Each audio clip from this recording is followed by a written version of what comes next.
You, John Fitzgerald Kennedy, do solemnly swear. I, John Fitzgerald Kennedy, do solemnly swear. That you will faithfully execute the office of President of the United States. That I will faithfully execute the office of President of the United States. And will, to the best of your ability. And will, to the best of my ability. Preserve, protect, and defend the Constitution of the United States. Preserve, protect, and defend the Constitution of the United States. So help you God. So help me God.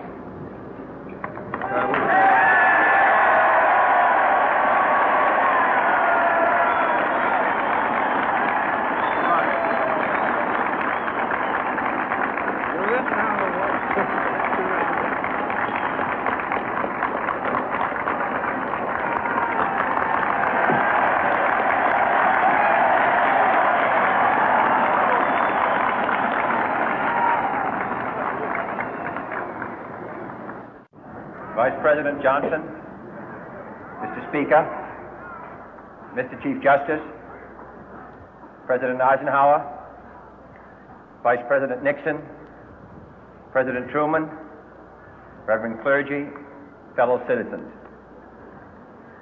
We observe today not a victory of party, but a celebration of freedom, symbolizing an end as well as a beginning, signifying renewal as well as change.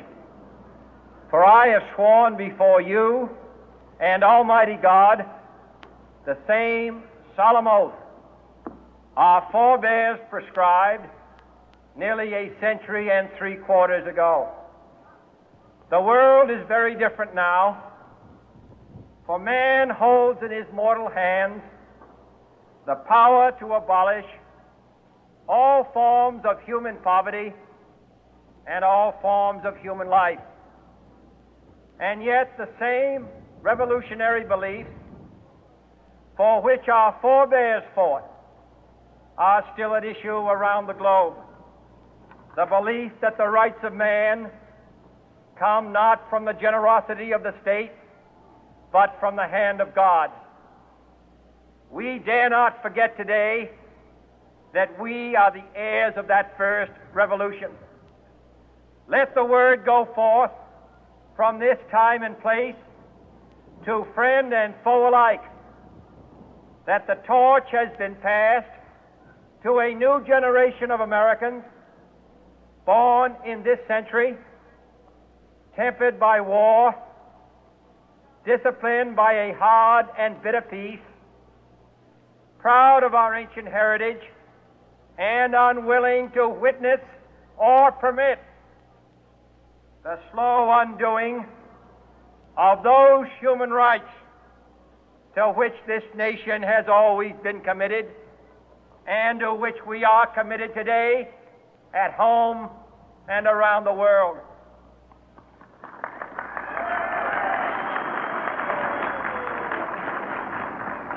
Let every nation know, whether it wishes us well or ill, that we shall pay any price, bear any burden, meet any hardship, support any friend, oppose any foe to assure the survival and the success of liberty.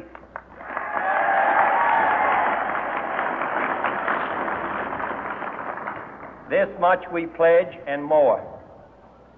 To those old allies whose cultural and spiritual origins we share, we pledge the loyalty of faithful friends. United, there is little we cannot do in a host of cooperative ventures. Divided, there is little we can do, for we dare not meet a powerful challenge at odds and split asunder. To those new states whom we welcome to the ranks of the free, we pledge our word that one form of colonial control shall not have passed away merely to be replaced by a far more iron tyranny. We shall not always expect to find them supporting our view, but we shall always hope to find them strongly supporting their own freedom, and to remember that in the past, those who foolishly sought power by riding the back of the tiger ended up inside.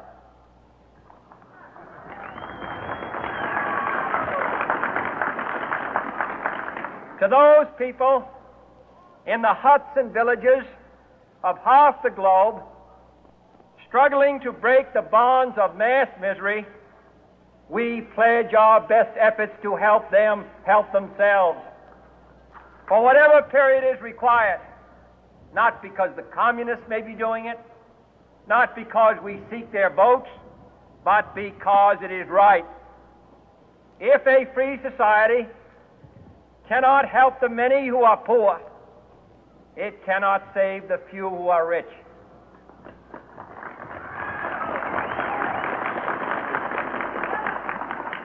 To our sister republics south of our border, we offer a special pledge to convert our good words into good deeds, in a new alliance for progress, to assist free men and free governments in casting off the chains of poverty. But this peaceful revolution of hope cannot become the prey of hostile powers. Let all our neighbors know that we shall join with them to oppose aggression or subversion anywhere in the Americas. And let every other power know that this hemisphere intends to remain the master of its own house.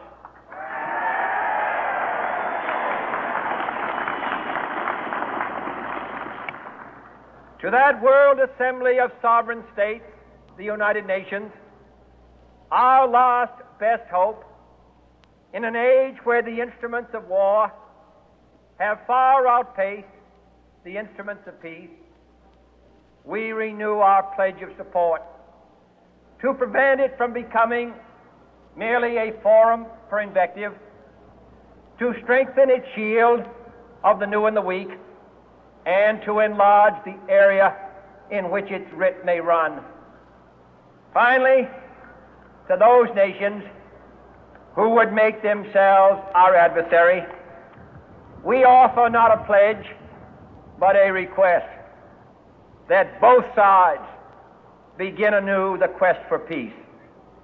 Before the dark powers of destruction, unleashed by science, engulf all humanity in planned or accidental self-destruction, we dare not tempt them with weakness, for only when our arms are sufficient beyond doubt can we be certain beyond doubt that they will never be employed.